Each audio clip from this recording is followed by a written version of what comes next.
Hello everyone, I'm Engineer Brian D. Lustre, and so this week we are in a asynchronous setup.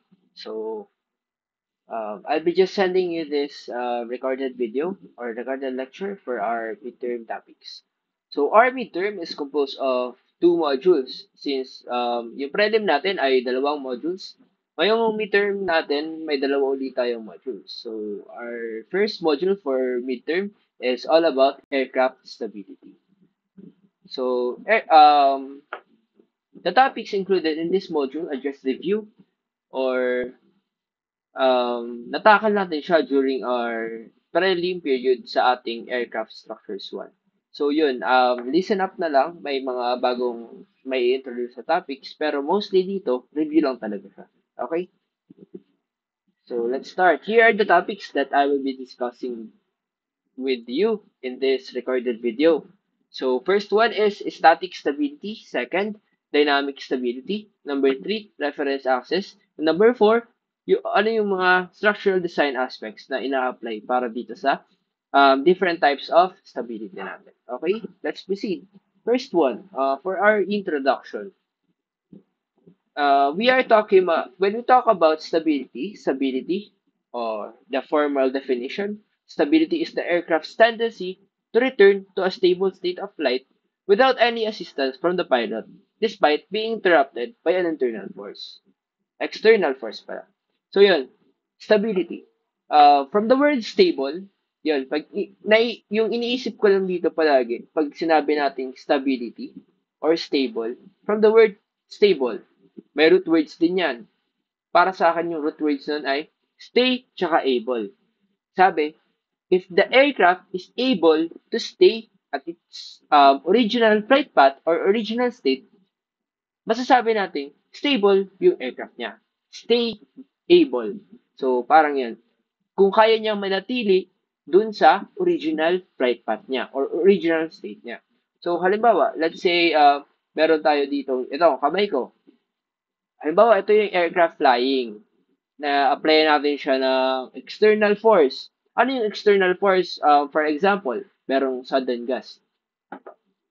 When the aircraft is flying and naka-experience siya ng sudden gust, so that gust will tend to, ano, babaguhin niya yung flight path ng ating aircraft.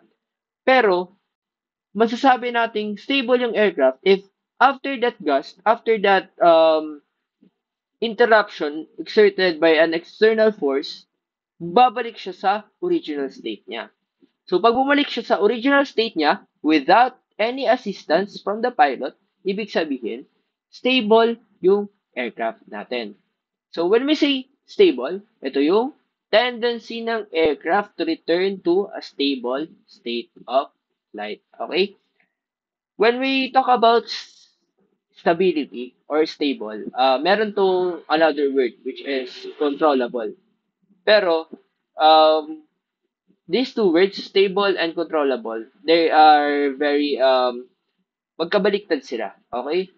So, when we say controllable, sabi di ba dito, sabi daw, stable daw yung aircraft kapag naka-return siya sa stable state without any assistance from the pilot. Pero pag sinabi naman nating controllable dapat, ibig sabihin, nagre-respond yung aircraft sa pilot input. So, pag sinabi nating stable, more stable yung aircraft, less controllable siya. Bakit? Yung aircraft, kapag stable, sobrang stable ng aircraft, babalik at babalik siya sa original state niya. Pero, kapag sinabi nating controllable naman, yung aircraft magre-respond automatic sa pilot input. Eh, ito nga, sabi dito, without any assistance from the pilot daw, yung stable. So, yun, tatandaan niyo palagi na inverse yung dalawa. Pag sinabi mong more controllable yung aircraft, less stable siya. Okay? Bakit? Kasi nagre-respond siya sa pilot input natin. Pag sinabi naman natin highly stable yung aircraft, less controllable siya. Hindi mo na yan kaya makontrol. When we say, eto, may lumilipad na aircraft. Pag merong external force or may gas, tapos bumalik agad siya. Ang hirap niyan, sobrang bigat makontrol or applyan ng pilot input dahil sobrang stable ng aircraft. Okay? So, I hope that nagets niyo yun. So, let's proceed to the first type of stability. First one is static stability. Huwag niyong pansinin itong dagat. Okay? So, static stability. Static stability, from its formal definition, the type of static stability that the aircraft possesses is characterized by the initial tendency following the elimination of any disturbing force. So, pag sinabi lang natin static from our mechanics or engineering mechanics, pag sinabi natin static, with without the hindi natin kino-consider dito or without the consideration of time. Okay? Pag sinabi natin static, okay, nag-i-stay lang siya. Stay. So, pag sinabi natin static to, ito yung initial tendency ng aircraft following elimination of any disturbing force without the consideration of time. Okay? Static stability. So, static stability, meron din siyang three different types. First one is the positive static stability. So, ito yun lang yung pinaka-representation for review lang sa atin. So, pag sinabi natin positive static stability, kumbaga, ito, isipin nyo, ito, isa tong bola, tapos nasa gitna. Pag sinabi natin equilibrium, hindi syempre nagalaw, di ba? So, when the aircraft is has or possesses positive static stability, ibig sabihin nun, na kapag kinalaw natin yung aircraft or inapply ng external force, babalik at babalik siya sa original state niya or in the equilibrium state. Yun lang yung positive static stability. Okay? Nagre-return siya. Kumbaga, pag ito, bola, ping-pong ball, nilagay mo raw sa papel, tapos ginalaw mo yung ping-pong ball, babalik at babalik siya dun sa gitna, which is yung equilibrium state niya. Okay? Next one is the neutral static stability. So, kung kanina, naka-curve yung papel natin, halimbawa, tapos lilagyan natin yung bola sa gitna, pag ginalaw natin, babalik sa gitna. Ito namang neutral, pag sinabi natin neutral static stability, pag may ping-pong ball ka daw, nakalay sa flat surface, pag ginalaw mo, syempre, di ba, hindi yun babalik sa original position niya. Hindi yun babalik sa gitna pag nakalay sa um, um, flat surface. Okay? Pag ginalaw mo, tutuloy at tutuloy lang siya dun sa displacement na ginawa or binigay mong external force sa bagay. Okay? Or sa aircraft natin in this case. Neutral static stability yan. Okay. Negative static stability, ito naman, back tayo. Ito, kanina, pag ginalaw mo, mag stay siya doon. Diba, may ping pong ball ka, nakalay sa flat surface. Pag ginalaw mo yung ping pong ball, mag stay siya doon sa, or at any point, titigil siya kung saan, depende sa na-apply mong external force. Okay? Mag stay siya doon. Halimbawa, in-apply mo sobrang hina, titigil yan at some part, pero hindi siya doon sa original position niya. Okay? Ito naman, negative static stability, kabaliktaran ng positive static. Kanina, nakaganito yung positive static. Yung ngayon, negative static, nakaganyan na. Parang nasa bundok, kumbaga.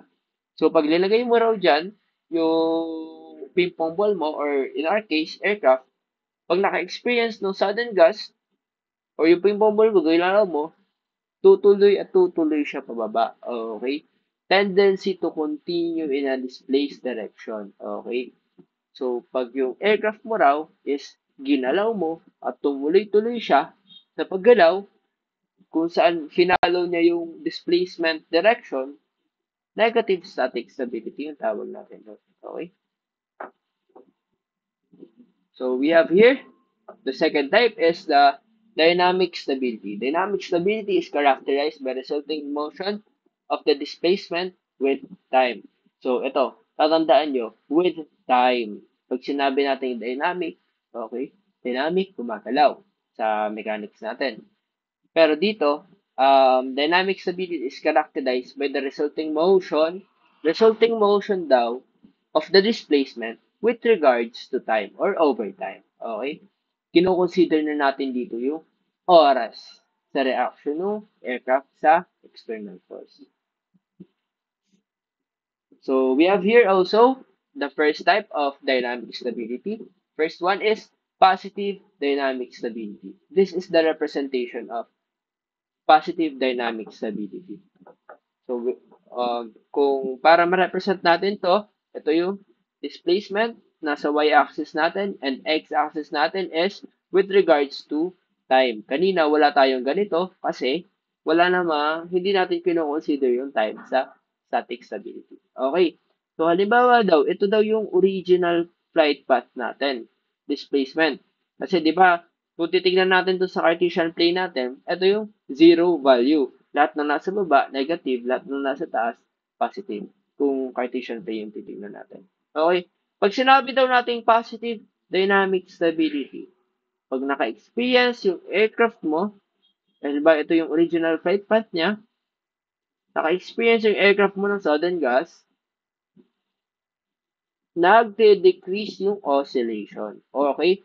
Nagde-decrease daw um, yung parang reaction ng aircraft hanggang sa makabalik siya sa normal state niya or normal flight path. Pero kung papansinin nyo, palagi siyang nabalik dito, dumadaan pa rin siya talaga sa original flight path natin. Pero yung intensity or magnitude ng oscillations, nagda-dampen. Ito yung tinatawag na damp oscillation. So, pag damp oscillation, kapag nagbabawas yung intensity, yung tawag natin dun ay positive dynamic stability.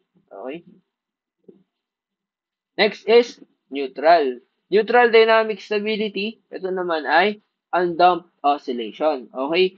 So, pag yung aircraft mo raw nakaranas ng or nakaramdam ng external force, tapos yung oscillation or yung reaction ng aircraft mo ay hindi nagbabago pero bumabalik pa rin sa original state niya, walang nababawas, walang nadadagdag sa magnitude ng oscillation or magnitude ng reaction ng aircraft mo, neutral dynamic stability yung tawag doon.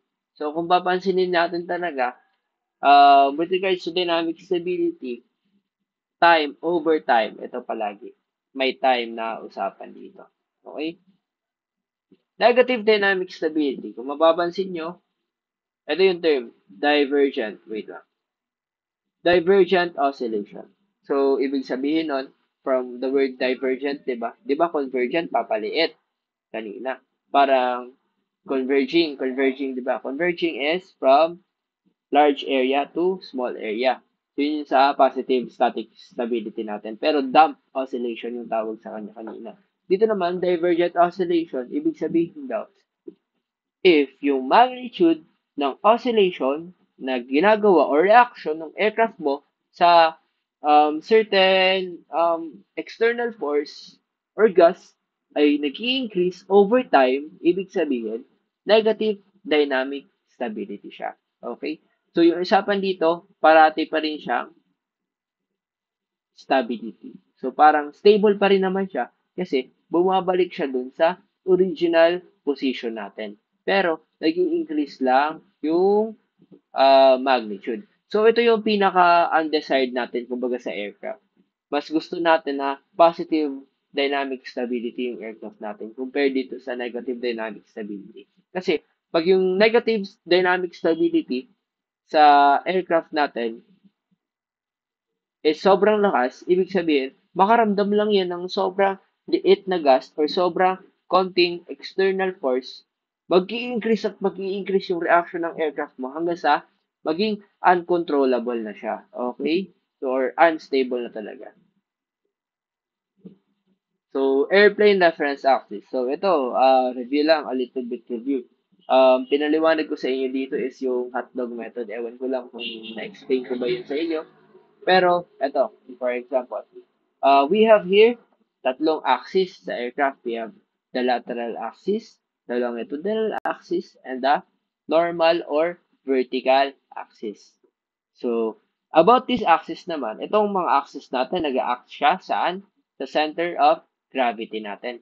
Yung center of gravity, sinasabi natin na ito yung ito yung part ng aircraft kung saan pinaka-consecrated or pinaka nag-center yung mass or weight ng aircraft natin. So, dito nag-rotate yung aircraft natin or gumagalaw. Etong mga axis, hindi yan gumagalaw, okay? Etong moments, yan yung nagalaw. Yan yung stability. So, yun. Center of gravity, we have the lateral axis. The lateral axis is yung parang, if may hotdog ka, tinusok mo dito sa side, that is the lateral axis. Pag tinusok mo sa side yung hotdog, ano lang yung movement niya? Yung movement niya is up and down lang. Okay? Up and down. So, yung movement na yun, ano yun? Anong tawag dyan? Pitching. Pitching movement. Okay? So, yung pitching moment na yun, anong stability yun? That is longitudinal stability. So, pag sinabi natin lateral axis, longitudinal stability yun, which is the pitching moment of the aircraft. Pag longitudinal naman, tinusok mo sa gitna yung hotdog, rolling motion yung mapuproduce niya. So, that rolling motion is what we call lateral stability. So, the last one is normal axis. Pag tinusok mo sa taas, ano na yung direction? Ganyan lang. Parang weathercock. So, yung weather vane na yun, or yung pag tinusok mo yung vertical axis sa center of gravity ng aircraft, ano yung mapuproduce? Yawing moment. So, itong yawing moment na to, this is the directional stability of the aircraft. Okay? So, we have here the static longitudinal stability. Baba natin ba? Okay? So, static longitudinal stability. Static longitudinal stability, sinasabi lang dito na yung aircraft natin, kailangan meron siyang static longitudinal stability. Na if, halimbawa, nakaranas ng sudden gust yung aircraft mo, dito, in the first part, dahil nakaranas to ng sudden gust dito sa nose part niya, ibig sabihin, magna-nose up. Pag nag-nose up, anong mangyayari? Mag-i-increase yung area or yung angle of attack nitong tail mo. So, pag nag-increase ng angle of attack yung tail mo, dahil nandito yung CG nag-act, compare dito, di ba? Yung angle of attack niya dito is naka-neutral, 0. Dahil sa gas, nag-increase yung angle of attack niya, makakapag-produce ng high lift itong empennage natin or yung horizontal stabilizer natin. Pag nag-produce siya ng lift, tutulong yun para maging stable yung aircraft uli natin. O babalik siya sa normal state natin. So, yun yung natutulong ng ating horizontal stabilizer with regards to static longitudinal stability. Ito, factors affecting static longitudinal stability. We have here the position of center of gravity. Okay?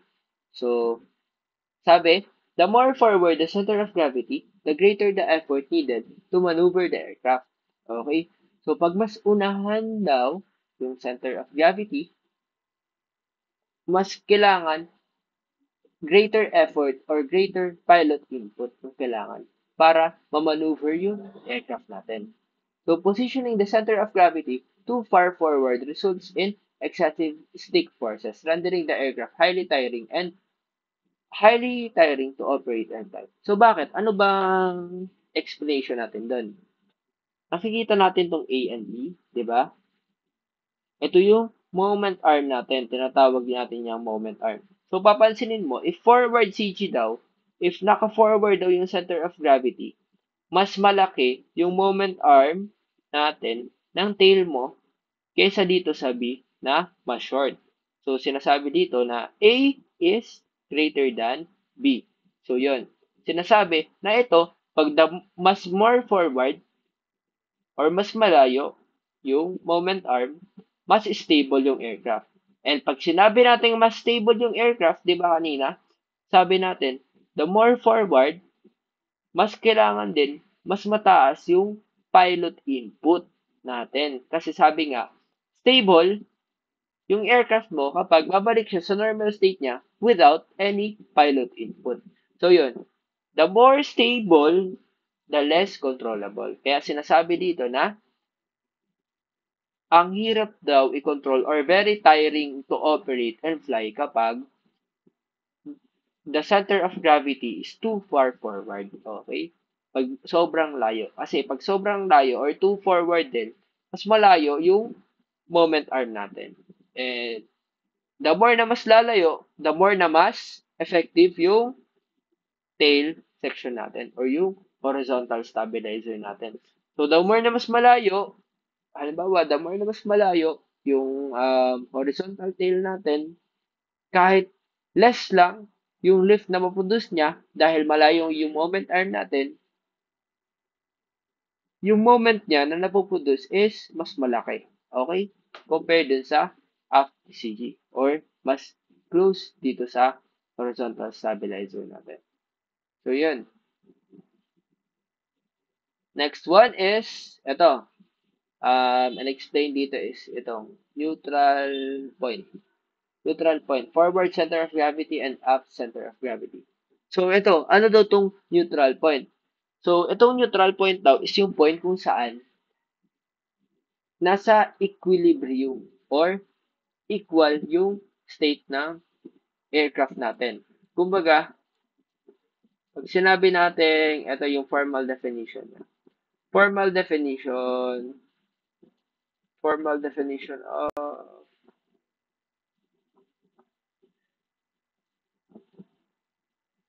ito.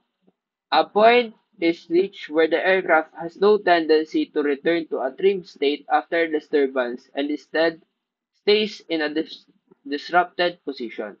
So, kung mapapansin natin, in-explain natin kanina, yung neutral dynamic stability. Ito daw, yung neutral point is yung point sa aircraft na kung saan um, neutral or magtutuloy-tuloy yung aircraft sa if naka-experience siya ng external force. Okay? So, pag sinabi nating neutral point, iba siya sa center of gravity, ah. Ito yung, kumbaga, neutral point is yung point kung saan, pag nilagay mo doon yung center of gravity, pag yung center of gravity mo, nasa neutral point ng aircraft natin, pag makaranas siya ng gust, makaka-experience siya ng neutral dynamic stability. Okay? So, ibig sabihin, pag maka-experience siya ng gust, magtutuloy-tuloy siya sa position, hindi dun sa original flight path niya. Okay? Or sa neutral static stability. So, ibig sabihin, ito daw, halimbawa, ito yung neutral point ng ating aircraft. It is the equal, ito yung para equidistant point from kung saan maging mas stable or unstable yung aircraft natin. Or isipin na lang natin, ito yung controllable, ito yung stable. So, sinasabi, ito yung neutral point. The more daw na mas unahan, pag mas umunahan daw yung center of gravity mo sa neutral point, mas magiging stable yung center, yung aircraft natin. Ito yung tinatawag na forward center of gravity.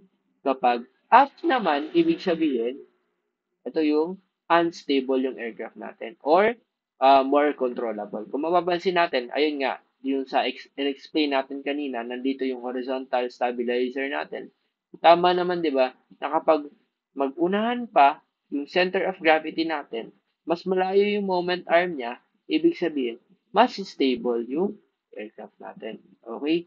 Pag the more na mas lilikod naman, magiging mas unstable or more controllable. Since the more na mas uunahan siya, the more na mas mangangailangan ng or hindi mas effective yung pilot input pag the more stable yung aircraft. So, yun. Yung margin daw na kung saan um, pwedeng umunahan or yung center of gravity natin from the neutral point is what we call static margin. Or positive static margin yan pag nasa unan. Or pag nasa likod naman, we call that negative static margin. So, yan. Yung static margin, meron tayong kinukompute or ina-identify niya sa aircraft. Yan yung point kung saan, syempre, hindi naman pwedeng pumunahan ng sobra yung center of gravity natin. Kasi, hindi na makakalipad yung aircraft natin doon. Okay? So, yung static margin is yung parang limits or margin natin kung saan, hanggang saan dapat yung center of gravity natin with respect to our neutral point. Okay? So, that is our static margin. Na magiging, kumbaga, stable yung aircraft. Factors affecting static longitudinal stability. So, we have here, yun, pinapaliwanag lang nito is yung COP or center of pressure. Kung saan, if yung center of pressure daw ay mas umuunahan or lumalapit sa, halimbawa, center of gravity natin, nandito yung nag-a-act yung weight natin, and yung center of pressure natin, alam natin, doon nag-a-act yung lift natin with regards to relative airflow. Okay? That moment results to a pitching down moment. So, yun. Kasi, kung isipin mo, nandito na nag-act yung lift, kapag nakaranas ng relative airflow, uunahan konti yung lift natin, ibig sabihin, lalapit siya sa center of gravity natin, magpuproduce siya ng pitching down moment. Okay, yun. Increase in lift. The increase in lift, mas lumayo yung arrow, di ba? Mas tumaas yung arrow. So, nung tumaas yung arrow, nag-increase yung lift, ibig sabihin, pupupush yan pataas. So, kumbaga, yun yung restoring or pitching down moment no aircraft natin. So, pinapaliwanag lang dito yung sa pitching, yung sa yaw. Okay? So, factors affecting static longitudinal stability, ito naman yung design of tailplane. So, sinasabi dito na ito nga, yung sa tailplane natin, which is yung horizontal stabilizers natin, na nakakatulong siya sa longitudinal stability ng aircraft. Na kapag naka-experience ng gas, nagpo-produce din ng increase in lift, yung horizontal tail natin, and that produces a positive pitching moment. Pag sinabi natin positive pitching moment, yun yung nose down. Okay, nose down. Nire-restore niya yung aircraft natin sa original state. Okay? We have here factors affecting longitudinal stability. Wing downwash. So, yun. Pag sinabi natin longitudinal stability, di ba kanina, static longitudinal stability is yung tendency ng aircraft na ma-maintain niya yung original state niya with respect to the longitudinal or lateral axis. Longitudinal static stability. So, wing downwash. Pag sinabi natin wing downwash, ito yung napoproduce na downwash galing sa wing natin, sa main wing natin dahil sa vortices, dahil dito sa vortices or dahil sa induced drag. Itong drag daw nito, itong drag na to na galing dito sa wing natin, induced drag, this is the induced drag pataas, okay? Or yung wingtip vortices natin, yung downwash na nakikreate niya is nakaka-apekto sa efficiency ng tailplane natin. Okay? Naaapektuhan niya yung quality ng hangin na na-receive ng tailplane natin. So, in this case, we have here a Cessna. High wing siya. Tapos, nandito yung horizontal stabilizer natin. Dahil sa downwash na yon, maaaring maapektuhan yung quality or disrupted na yung flow na nare-receive nito na horizontal tail natin. And with that case, hindi na magiging effective yung tail natin. Alam naman natin, pag hindi naging effective yung tail natin, pwede siyang makapag-result na hindi maging stable yung aircraft natin or magtuloy-tuloy, mag-dive bigla. So, ano yung constraint na ginawa? So, yung ginawa is, kailangan pinalayo yung um, tail moment arm.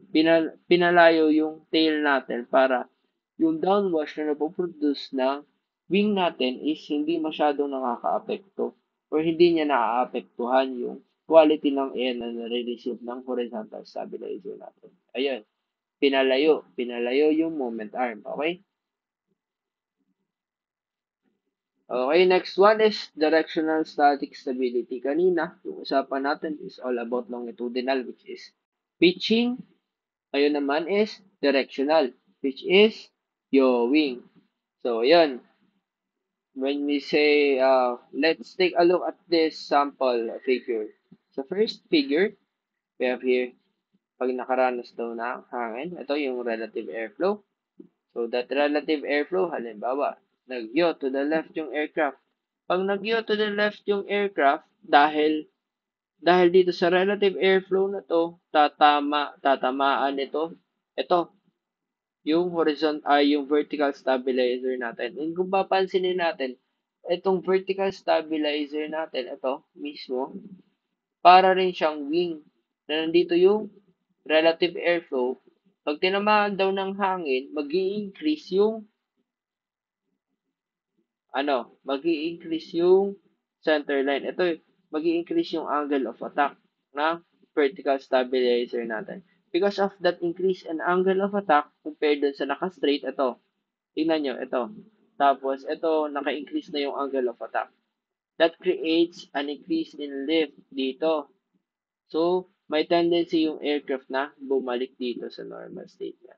So, mag-increase yung lift dito sa aircraft, sa vertical tail natin, sa backside, babalik siya ngayon dito sa original state niya. So, yun yung tinutulong nitong vertical stabilizer natin. Yan yung, this form of stability is often referred to as the weathercock stability. Okay? So, parang sumusunod siya sa hangin. Okay? Yan o. Yung weathercock view. Diba? Sumusunod sa hangin hanggang sa maging stable ulit siya. Okay? Yan yung natutulong nung vertical tail ng aircraft. Kung bakit tinatawag rin siyang weather tracking. Ito, these two, maging familiar kayo dito. We have here the dorsal fin and the ventral fin. Pero yung nakaka-affect lang talaga sa longitudinal stability is yung dorsal fin natin. Itong dorsal fin, ito yung makikita natin sa vertical tail ng aircraft na ini-increase niya yung aspect ratio nire-reduce pala niya yung aspect ratio. Aircraft natin. Ito lang.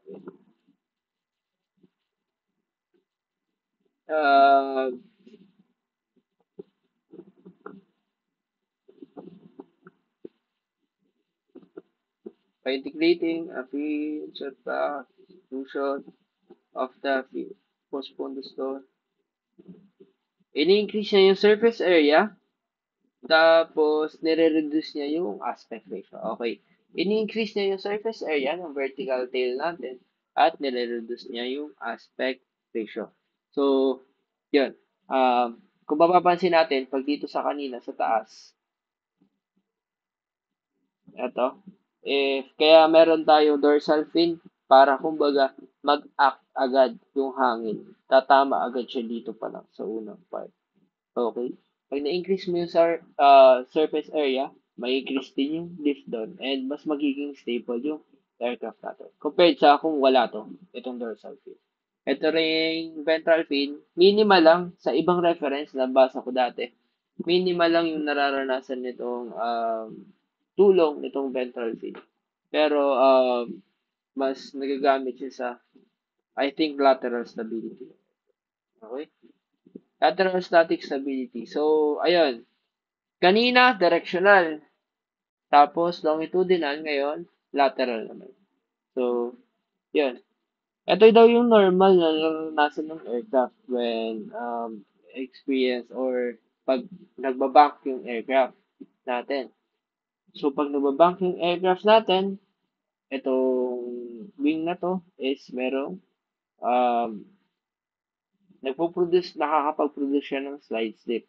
Itong slide slip natin ay with regards to the relative component of the airflow. Kasi alam naman natin yung lateral static stability natin at longitudinal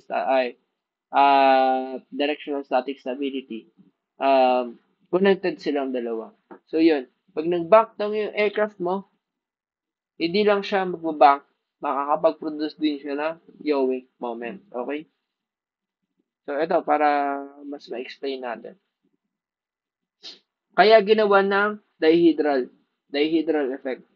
or dihedral yung wing natin. Kasi kapag yung wings daw natin, halimbawa, wings, nag-bank siya pa ganito, alam naman natin na mas malaki yung nare-receive na hangin or nare-receive na surface area no upward upgoing wing natin. So with that, mas nakaka-create ng greater lift yung upgoing wing. Pag nakapag-create yun ng upgoing wing, may tendency na mag-roll yung aircraft mo, mag-spin bigla. Unwanted rolling yan. So yung ginawang compromise is ginawa ng dihedral yung wings natin. Yung ginawa ng dihedral is ginanon, dinihedral. So, ibig sabihin, pag mag-bank yung angle, pag nag-bank yung aircraft natin, yung downgoing wing natin, na-increase niya yung angle of attack ng downgoing wing natin dahil naka-curve na nga siya pataas. Pag bumaba, increase yung angle of attack nito. So, makakapag-produce to ng higher lift compared dito sa upgoing wing natin. Okay? So, yun yung tinatawag na dihedral effect. Ito, dihedral effect. Dahil sa dihedral na yun, mas na-increase yung angle of attack nung downgoing wing. Para makapag-produce siya ng lift, mag-normalize yung or mabawasan yung unwanted rolling tendency ng aircraft during vacuum. High wing and low center of gravity. Ito, nakakatulong din daw to sa ating lateral stability. Uh, dahil sa low center of gravity natin, yung low weight, yung high wing, meron na siyang natural tendency or natural dihedral effect or natural dihedral kapag naka-high wing na siya. Kasi wala naman kayo makikita ang high wing, di ba? Tapos naka-dihedral pa. Kasi yung high wing, may dihedral effect na siya. Dahil dito. Tignan nyo, kung may relative air dito galing sa gilid, mag increase na agad yung lift nitong downgoing wing natin compared dito sa upgoing wing. Dahil dito, magro-roll yung aircraft, mababawasan yung unwanted rolling dahil nasa baba rin yung weight. So, pag titingnan mo, nandito yung center of gravity. Pag tinamaan ka ng side slip, tataas yung lift dahil meron siyang moment arm, magna-normalize ngayon. Or mas mataas yung nakikreate nitong moment compared dito sa upgoing wing natin. So, yun. Tandaan nyo lang na yung high wing ay may natural dihedral effect. Okay? High kill and low center of gravity. So, ito parang same lang na kanina pero yung kinaibahan lang dito ay naka-lowered yung center of gravity natin. Tsaka yung kill effect na to. Yung with regards na to sa tail natin. Okay? Naka-low wing tapos naka-high or naka-cruciform na tail. Pero may downside din to kapag nagkaroon ng tail blanketing or yung horizontal tail blanketing kapag hindi na nakaka-receive ng relative airflow dahil sa pangit yung positioning ng horizontal tail. Pero mapapag-aaralan natin yun sa next topics natin. Okay? So, ayun lang. So, that's it. Pwede nyo i-review yung ating modules or module number 3. So, review nyo lang yung mga terms and see you sa ating face-to-face class. Okay? So, thank you for listening.